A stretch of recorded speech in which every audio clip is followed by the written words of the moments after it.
नमस्कार विद्यार्थी मित्रांनो, आज आपण इयत्ता 6वी विषय मराठी यामधील पाठ क्रमांक 5 आईस पत्र या पाठाचा संपूर्ण स्वाध्याय पाहणार आहोत. पाहूया पहिला प्रश्न. प्रश्न क्रमांक 1. आकृती पूर्ण करा. त्यातील ओवीने वर्णन केलेला गावातील सुंदर निसर्ग. यातील महत्वाचे मुद्दे आहे या प्रकारे: हिरवेगार डोंगर, झुळझुळ वाहणारी नदी, पिकांनी बहरलेलं शेत आणि डोलणाऱ्या गवत फुलांचं माळरान. अशा प्रकारे ओवीने वर्णन केलेला गावातील सुंदर निसर्ग आहे. पुढचा आहे ब. आईच्या हातचे चविष्ट पदार्थ, भाकरी आणि भाजी. पुढचं पाहणार आहोत. प्रश्न क्रमांक 2. पत्रलेखनाच्या नियमानुसार खालील व्यक्तींसाठी योग्य पर्याय निवडा. त्यातील आई बाबा. या ठिकाणी तीर्थस्वरूप, प्रिय आणि तीर्थरूप हे शब्द दिलेले आहे. योग्य पर्याय आहे तीर्थरूप.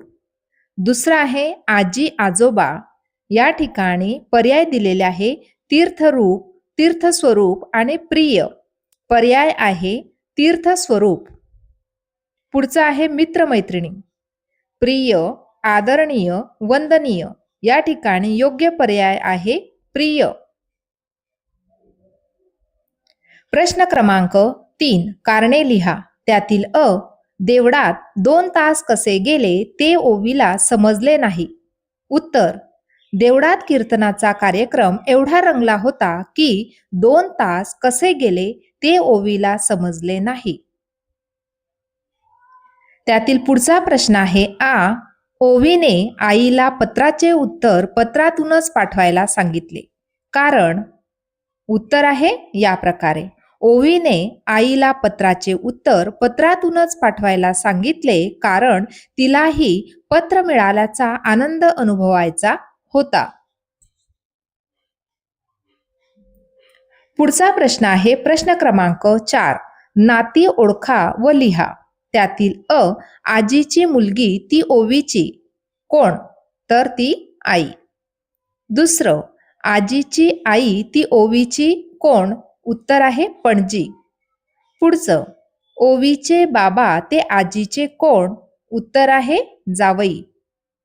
पुढचं आहे आईचे बाबा ते ओवीचे कोण? आजोबा.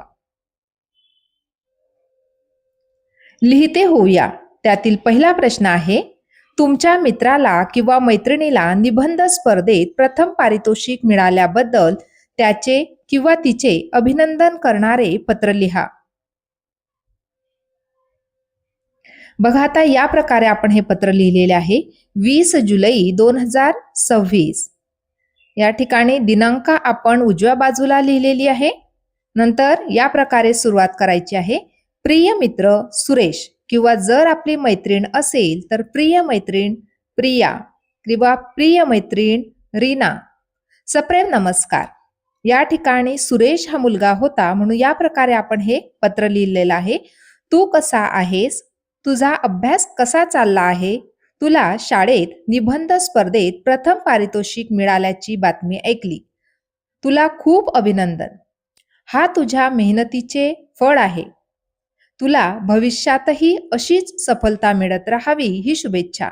तुझ्या आईवडिलांना माझा प्रणाम. तुझा मित्र राकेश.